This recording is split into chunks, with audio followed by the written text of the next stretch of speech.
नमस्कार दोस्तों, एक बार फिर से आप सभी का स्वागत है आपके अपने यूट्यूब चैनल एजुकेशनल गैलरी में। इस वीडियो में हम BSc part one degree part one examination 2020 physics honours का फिजिक्स ऑनर्स का पेपर डिस्कस करेंगे। प्रीवियस ईयर का पेपर देखना बहुत ही इंपॉर्टेंट हो जाता है। जो भी बच्चे इस बार 2022 में फिजिक्स ऑनर्स का एग्ज़ाम देंगे, जिनका भी फिजिक्स ऑनर्स है, फिजिक्स से जो भी ग्रेजुएशन कर रहे हैं, तो ऐसा ट्रेंड देखा गया कि ऑड ईयर का पेपर 2020 का पेपर 2022 में बच्चे मोस्टली रिपीट हो जाते हैं। जैसे 21 में 2019 का पेपर रिपीट हुआ था, ऐसा यूनिवर्सिटी समय ट्रेंड है सभी यूनिवर्सिटी में लगभग, क्योंकि नया क्वेश्चन तो फ्रेम होता नहीं है, पीछे से ही वो कट एंड पेस्ट करके डाल देते हैं। तो 2020 का क्वेश्चन है जो मोस्टली है ऐसा बच्चे कि रिपीट होता है, तो इसको आपको देख के जाना चाहिए। अगर रिपीट होता है तो आपके लिए बेहतर होगा कि आप अच्छे से प्रिपरेशन करके जाएंगे तो आपका नंबर अच्छा आएगा। ओके बच्चे, तो आइए हम पेपर को देखते हैं। जो भी ऑब्जेक्टिव होगा सभी का आंसर हम बता देते हैं, ताकि ऑब्जेक्टिव को आप थोड़ा बहुत ध्यान भी रख सकें, समझ लें, अच्छे से ध्यान रख सकें, याद हो सकता है तो याद कर लें। और सब्जेक्टिव का बच्चे आपको प्रिपरेशन खुद से करना होगा, क्योंकि सब्जेक्टिव का जो परीक्षा होता है उसमें आपको लिखना पड़ेगा, बहुत ज़्यादा लिखना पड़ता है। अच्छे से डायग्राम वगैरह, फार्मूला फिजिक्स है तो कई सारा फार्मूला वगैरह सब आएंगे, डेरिवेशन आएंगे, वो सब आपको प्रैक्टिस करने के बाद ही आएगा। ओके, तो ये सब उसका आप ध्यान रखें। हम फिलहाल इसका ऑब्जेक्टिव सॉल्व करा देते हैं, आपको सबका सही आंसर बता देते हैं, ताकि एग्जाम में अगर ये क्वेश्चन रिपीट हो जाता है तो आपके लिए बेहतर होगा। इसके अलावा भी यदि बच्चे कुछ नया क्वेश्चन भी फ्रेम होता है तो कोई घबराने वाली बात नहीं है। आप हमारे चैनल को सब्सक्राइब कर लें। एग्जाम से पहले क्वेश्चन सब अवेलेबल हो जाता है। क्वेश्चन यदि अवेलेबल हो जाएगा तो हम जो बच्चे हमसे जुड़े रहेंगे, डिस्क्रिप्शन बॉक्स में मेरा व्हाट्सअप नंबर है, वहाँ से आप हमसे जुड़ जाएँ। चैनल को सब्सक्राइब कर लें, ज़रूर हम सभी को इन्फॉर्म करेंगे, बच्चे बताएंगे। ओके, तो आइए स्टार्ट करते हैं वीडियो। फर्स्ट क्वेश्चन है, for Einstein relation E square minus P square C square. ये जो आइंस्टीन का रिलेशन है E square minus P square C square, ये कौन सा रिलेशन है? तो ये है मोमेंटम का जब आप मोमेंटम और एनर्जी का रिलेशन जब पढ़ रहे होंगे तो उसमें ये है, उसी में ये डेरिवेशन है कि A square minus P square C square equal to M square C की पावर 4, एम स्क्वायर सी की पावर 4, जहाँ सी क्या है तो स्पीड ऑफ लाइट है, सी क्या है स्पीड ऑफ लाइट है। ओके, तो फर्स्ट का बी आंसर है। सेकेंड नंबर देखते हैं, an object approaches the speed of light, an object approaches the speed of light, its mass become. कोई भी ऑब्जेक्ट है बच्चे, उसका जो है स्पीड क्या हो गया है, लाइट के स्पीड के इक्विवेलेंट हो गया है। किसी भी ऑब्जेक्ट का स्पीड लाइट के स्पीड के इक्विवेलेंट हो गया है। Speed of light 3 lakh metre per second आप जानते हैं, तो उसका मास क्या हो जाएगा? तो उसका मास क्या होगा बच्चे? इन्फानाइट। उसका मास क्या हो जाएगा? इन्फानाइट। ये ध्यान रखेंगे, बहुत ही इंपॉर्टेंट क्वेश्चन है, अक्सर रिपीट हो जाता है कि an object approaches the speed of light, its mass become infinite. Okay, कोई भी ऑब्जेक्ट अगर स्पीड ऑफ लाइट को अचीव कर लेता है तो उसका मास क्या हो जाएगा? इन्फानाइट हो जाएगा। थर्ड वन देखते हैं, the orbit of Mercury is changing slightly due to the sun's gravity. The orbit of Mercury changing slightly due to the sun's gravity. Mercury का जो ऑर्बिट है धीरे धीरे चेंज हो रहा है, स्लाइटली चेंजेज, धीरे धीरे चेंज हो रहा है। क्या वो सन्स के ग्रेविटी के कारण हो रहा है? बिल्कुल सही बात है, थर्ड का ए ऑप्शन सही है। थर्ड का ए ऑप्शन सही है, ध्यान रखेंगे बच्चे। हम कुछ क्वेश्चन का आपको रेफरेंस भी दिखाएंगे जो इंपॉर्टेंट क्वेश्चन होगा, ये सब आसान है। नेक्स्ट क्वेश्चन देखते हैं, when a rope is pulled on either side, जब किसी रस्सी को दोनों तरफ से खींचा जाए, what is the stress acting on it? तो इसमें कौन सा स्ट्रेस आएगा? Tensile stress. कौन सा स्ट्रेस आएगा? Tensile stress. 4 का बी ऑप्शन करेक्ट है। ध्यान रखिए बच्चे, जो भी ऑब्जेक्टिव आप अपने पेन से कॉपी पर लिख लें, 2-4 बार प्रैक्टिस करके देख लें। यदि यही क्वेश्चन आता है तो अच्छी बात है, इसके अलावा अगर नया भी आता है तो बच्चे घबराने की बात नहीं है। प्लीज़ चैनल को सब्सक्राइब कर लें। एग्जाम के समय में बच्चे आपको बहुत ही फ़ायदा होगा हमारे चैनल से, क्योंकि प्रीवियस ईयर का वीडियो अपलोड करते रहते हैं हम। क्वेश्चन सब जो भी क्वेश्चन आता है बच्चे 2020-21 जो भी क्वेश्चन आएगा आपको अपलोड करते रहेंगे आंसर के साथ। और कुछ नया क्वेश्चन आता है एग्जाम के समय, यदि क्वेश्चन अवेलेबल होता है यूनिवर्सिटी से तो वो भी हम बताते हैं, जो भी बच्चे हमसे जुड़े रहते हैं, ठीक, आंसर के साथ। 5 नंबर क्वेश्चन देखते हैं, what is the effect of annealing on elasticity of material. Annealing का मटेरियल की इलास्टिसिटी पर क्या इफेक्ट पड़ता है? तो डिक्रीज कर जाता है। क्या करता है बच्चे? डिक्रीज कर जाता है। 5 का बी। देखिए बच्चे, इसका हम आपको रेफरेंस भी दिखा रहे हैं। Annealing is done by heating and then cooling. मतलब एनीलिंग जब किया जाता है तो पहले उस किसी मटेरियल को हीट किया जाता है, फिर उसको ठंडा कर दिया जाता है। द मटेरियल स्लोली, ठीक, धीरे धीरे this result in decrease in the elasticity of the material. इससे क्या होता है कि मटेरियल का इलास्टिसिटी डिक्रीज कर जाता है। Temperature as the temperature increases intermolecular force decreases, क्योंकि टेम्परेचर जैसे ही इंक्रीज करता है तो इंटरमोलिकुलर फोर्स डिक्रीज करेगा। ऑब्वियसली टेम्परेचर बढ़ेगा तो जो इंटरमोलिकुलर फोर्स है वो तो डिक्रीज करेगा ही, कम होगा। ओके, तो एनलिंग पर क्या होता है, इलास्टिसिटी, मटेरियल का इलास्टिसिटी डिक्रीज करता है। नेक्स्ट क्वेश्चन देखते हैं। नेक्स्ट क्वेश्चन देखिए 6 नंबर। व्हेन ए पीबल मतलब कोई पत्थर, when a pebble is dropped into pond of still water, जब किसी पत्थर को, पेबल को कोई शांत पानी में फेंका जाता है तो क्या होता है। अब आप भी अक्सर फेंके होंगे बच्चे बचपन के समय में, जब आप पत्थर फेंकते हैं तो वहाँ पे एक मोब्स क्रिएट होता है, वेव्स क्रिएट होता है। जैसे पत्थर को पेटे चारों बगल से एकदम, जब तक एंड नहीं कर जाए बोलते, वेव्स तो क्रिएट होता ही रहता है हमेशा। तो जब आप किसी पत्थरों को फेंकते हैं तो एक प्रकार का वेव्स क्रिएट होता है। इसका भी हम आपको रेफरेंस दिखाते हैं।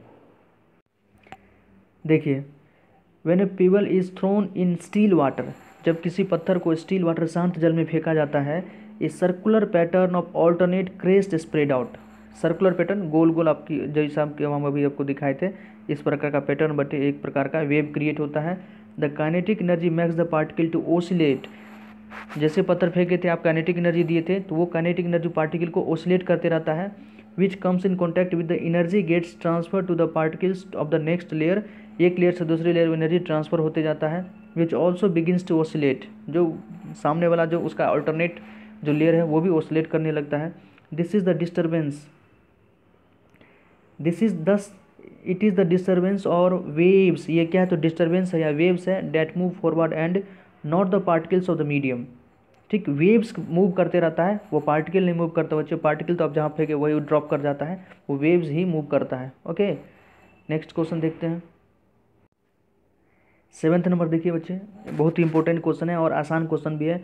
Which of the following waves can be transmitted through solid, liquid and gas. वह कौन सा वेव है जो सॉलिड, लिक्विड और गैस तीनों मीडियम से ट्रांसफर हो सके। तो ये अक्सर आप पढ़े होंगे, ये होता है लॉन्गिट्यूडनल वेव्स। जो लॉन्गिट्यूडनल वेव्स होता है वो किसी भी मीडियम से, सॉलिड हो, लिक्विड हो, गैस हो, सभी में वो वेव्स ट्रेवल करता है। इसका भी हम आपको रेफरेंस दिखा देते हैं। देखिए बच्चों, longitudinal waves involve changes in the volume and density of the medium. Since all media can sustain compressive stress, longitudinal waves can transmit it through all the three layers of medium, all the three types of medium. ठीक, longitudinal waves क्या है तो longitudinal waves involve, इसमें क्या क्या involve है तो volume and density. ये चीज़ भी पूछ सकता है आपको कि longitudinal waves इन्वॉल्व, इसमें क्या क्या इन्वॉल्व है तो volume and density of the medium. Medium का क्या क्या चाहिए, वॉल्यूम और डेंसिटी चाहिए। Since all media can sustain compressive stress, जो भी मीडियम है, सॉलिड हो, लिक्विड हो, गैस हो, तीनों मीडियम कंप्रेसिव स्ट्रेस को सस्टेन कर सकता है। इसलिए लॉन्गिट्यूडनल वेव को हम तीनों मीडियम से, लॉन्गिट्यूडनल वेव जो है तीनों मीडियम से पास कर सकता है। ठीक, तीनों वेव में ट्रांसफर हो सकता है। नेक्स्ट क्वेश्चन देखते हैं। नेक्स्ट क्वेश्चन, ये भी क्वेश्चन इंपॉर्टेंट है, ये सब पढ़े होंगे बच्चे, क्लास 10th 11th आप पढ़े होंगे। 11th का तो सिलेबस में है ही पूरा, जो डॉपलर इफेक्ट वगैरह सब पढ़ते हैं, sound chapter. Sound travel through a gas, sound किसी गैस से ट्रेवल करता है under which of the following condition. तो साउंड जब भी किसी गैस से ट्रेवल करता है तो वो कंडीशन कैसा होता है तो एडियाबेटिक कंडीशन। क्या होता है, adiabatic condition. Sound travel through a gas under adiabatic condition, C option correct है। इसका भी आप रेफरेंस देख लें। देखिए बच्चों, when sound travel through gas, जब साउंड गैस से ट्रेवल करता है, the temperature remains constant, temperature constant रहता है, देयरफॉर इट इज एडियाबेटिक। इसलिए वो कंडीशन क्या है तो एडियाबेटिक कंडीशन है। Okay, the condition is adiabatic. जो भी इंपॉर्टेंट क्वेश्चन है सभी का हम बच्चे आपको रेफरेंस दिखा रहे हैं आपको। नेक्स्ट क्वेश्चन देखते हैं। How much shift was expected in Michelson Morley experiment. Michelson Morley के एक्सपेरिमेंट में कितना शिफ्ट एक्सपेक्टेड है तो ये है कितना 0.04, कितना बच्चे 0.04 ये शिफ्ट एक्सपेक्टेड है। इसका भी हम आपको रेफरेंस दिखाते हैं। देखिए, how much shift was expected Michelson Morley experiment, तो एक्सप्लेनेशन देखते हैं। Michelson designed a special device that would have accuracy for exceeding any other device. It was called Michelson interferometer using a light of wavelength 600 nanometer. A fringe shift of 0.04 was expected. कितना का shift 0.04 expect किया गया था मिचेल्सन के experiment में, मिचेल्सन Morley experiment में। Okay बच्चे, तो इंपॉर्टेंट क्वेश्चन है, ध्यान रखेंगे। शिफ्ट कितना है 0.04 का। नेक्स्ट क्वेश्चन देखते हैं हम लोग। नेक्स्ट क्वेश्चन देखिए, if the density of the planet is doubled, अगर किसी प्लेनेट का डेंसिटी को डबल कर दिया जाता है without change in its radius, radius constant है, रेडियस में कोई बदलाव नहीं, सिर्फ डेंसिटी को डबल कर दिया गया है। हाउ डज जी, जी क्या है बच्चे, ग्रेविटी डी टू, जी है ग्रेविटी को कहते हैं, जी को, ग्रेविटी में कितना बदलाव होगा। तो ये ग्रेविटेशन का क्वेश्चन है, आसान से, आप बहुत आसान क्वेश्चन है, आप पढ़े होंगे कि जो जी है ग्रेविटेशन है, अर्थ का ग्रेविटेशन डिपेंड करता है किस पे, directly proportional to density, density के डायरेक्टली प्रोपोर्शनल है। ठीक, अगर रेडियस कांस्टेंट है, रेडियस वगैरह सब कांस्टेंट है और पैरामीटर कांस्टेंट है, कोई बदलाव नहीं किया गया है, तो डेंसिटी जो है डी जी के डायरेक्टली प्रोपोर्शनल है। तो बताइए यहाँ डी को क्या, डेंसिटी को डबल हो रहा है, तो जी क्या होगा बच्चे, जी भी डबल हो जाएगा, तो इट इज़ डबल्ड। तो डी ऑप्शन सही है। ये इंपॉर्टेंट क्वेश्चन है, ध्यान रखेंगे, आसान भी है कि अगर डेंसिटी को डबल किया गया और सब पैरामीटर इक्वल है, सब पैरामीटर कांस्टेंट है, तो ग्रेविटेशन जो है जी कितना हो जाएगा, किसी भी प्लेनेट का डबल हो जाएगा। ये तो रहा ऑब्जेक्टिव बच्चे, ऑब्जेक्टिव थोड़ा बहुत ध्यान रखें, 10 ऑब्जेक्टिव पूछेगा एमसीक्यू वाले, याद रहता है तो बढ़िया बात है, नहीं तो बच्चा हमसे जो भी हो पाएगा हम जरूर मदद करेंगे। आप चैनल को सब्सक्राइब कर लें, लाइक कर देंगे। ठीक, अब सब्जेक्टिव देख लें, सब्जेक्टिव में आपको ये सब अपना कंटेंट आपको खुद से तैयार करना होगा, बार बार लिखने का प्रैक्टिस करना होगा, डेरिवेशन करना होगा, अच्छा अंक लाने के लिए बच्चे, नहीं तो जैसा चल रहा है वैसा होगा ही। गेस पेपर आसानी से मार्केट में अवेलेबल है, वहाँ जाके खरीद सकते हैं आप। सिलेबस हम डिस्कस कर ही चुके हैं, या यहाँ से भी आप देख सकते हैं 2020 का भी क्वेश्चन बच्चे, इसमें 5 क्वेश्चन को अच्छे से आप तैयार कर लेते हैं, मैक्सिमम प्रोबेबिलिटी है कि एज इट इज़ रिपीट हो जाते हैं प्रीवियस ईयर से क्वेश्चन। ओके, तो आप ध्यान रखें और तैयारी कर रहे हैं। बताइए क्वेश्चन सेक्शन ए में है, explain why the surface of water in gas tube is concave while that of Mercury is convex, कि वाटर का जो सरफेस है किसी ग्लास ट्यूब में कॉनकेव क्यों होता है जबकि मरकरी का कन्वेक्स होता है। ओके, ध्यान रखें। बी है, what is angle of contact, angle of contact क्या है, how will you find it for mercury and glass, mercury और ग्लास से आप एंगल ऑफ कॉन्टैक्ट कैसे निकालेंगे, इसको आपको एक्सप्लेन करना है। फिर है derive an expression for the bending movement of beam, फिर है उसी में B, explain why a cantilever of uniform cross section is more likely to break near its fixed end. 4 का 1 नंबर देखिए, 4 का A, explain the term Coriolis and centrifugal forces, Coriolis और centrifugal force को आपको एक्सप्लेन करना है। Show that centrifugal force is fictitious force, centrifugal force fictitious force है, ये भी आपको डेरिवेशन करके बताना है। 5 नंबर क्वेश्चन देखते हैं बच्चे, डिफाइन द टर्म्स, कुछ टर्म्स जो है टर्मिनोलॉजी को आपको डिफाइन करना है। Gravitational field, gravitational potential, gravitational intensity, तीनों अलग अलग चीज़ें, तीनों को आपको डिफाइन करना है। Gravitational field, gravitational potential, gravitational intensity, ये सेक्शन ए से था। सेक्शन बी से देख लेते हैं। सेक्शन बी में क्वेश्चन नंबर 6 देखते हैं, state the basic postulate of Einstein special theory of relativity, obtain the expression of Lorentz conditions, coordinate Lorentz coordinate transformation. 7th का ए देखिए, show that in vacuum nothing can move with a velocity greater than the velocity of light, मतलब vacuum में आपको दिखाना है कि कोई भी चीज़ लाइट के वेलोसिटी से ज़्यादा स्पीड से नहीं जा सकता है।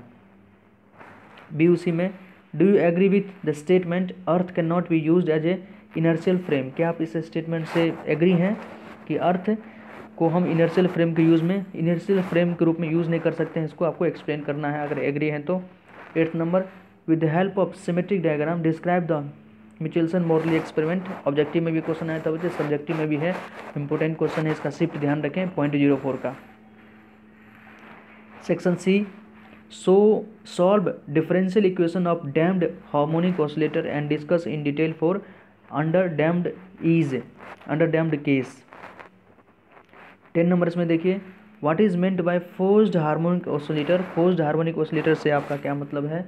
Show that amplitude of forced oscillation is given by, ये आपको इसको आपको डेरिवेशन करके बताना है कि A is equal to frequency of root under W square minus momentum square plus mu के स्क्वायर मोमेंटम स्क्वायर।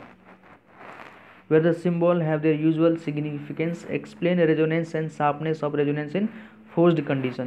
तो ये 10 क्वेश्चन था बच्चे, आपको सब्जेक्टिव था, सब्जेक्टिव ऑब्जेक्टिव दोनों आप देख लिए। आपको कैसा लगा वीडियो बच्चे जरूर कमेंट सेक्शन में बताएं। प्लीज़ अच्छा लगा हो तो चैनल को सब्सक्राइब कर दें, थैंक्स लिख सकते हैं, कुछ भी लिख सकते हैं, अच्छा लगा हो बच्चे, बहुत सारे बच्चे चैनल देख लेते हैं लेकिन सब्सक्राइब करना तो दूर की बात, लाइक भी नहीं करते हैं, कमेंट कहाँ से करेंगे। प्लीज़ कमेंट, कुछ भी आपको अच्छा लगा जैसा लगा आप कमेंट कर सकते हैं बच्चे।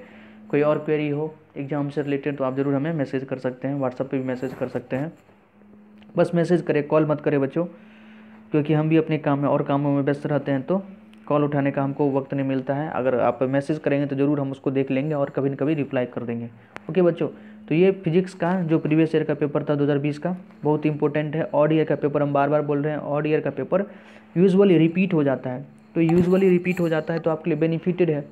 प्रीवियस ईयर का पेपर तो देख के ही जाना चाहिए, आप इसको देख लें अच्छे से, MCQ जितना हो सके याद कर लें, नहीं तो MCQ के लिए हम पहले से बोलें चिंता नहीं करने का है। जो बच्चे हमसे जुड़े रहेंगे उसको ज़रूर हम एग्ज़ाम के समय में MCQ अगर अवेलेबल होता है तो हम बता देंगे। ओके बच्चों, तो धन्यवाद। प्लीज़ अच्छा लगा हो तो चैनल को सब्सक्राइब कर दें, लाइक कर दें। और जो भी नीडी है, जो भी आपका मित्र है जिसको आवश्यकता है, प्रीवियस ईयर क्वेश्चन कोई मांग रहा होगा कि पढ़ाई कैसे करना है ग्रेजुएशन का, इसके रिलेटेड कोई बात हो तो प्लीज़ उसको भी शेयर कर सकते हैं। धन्यवाद दोस्तों।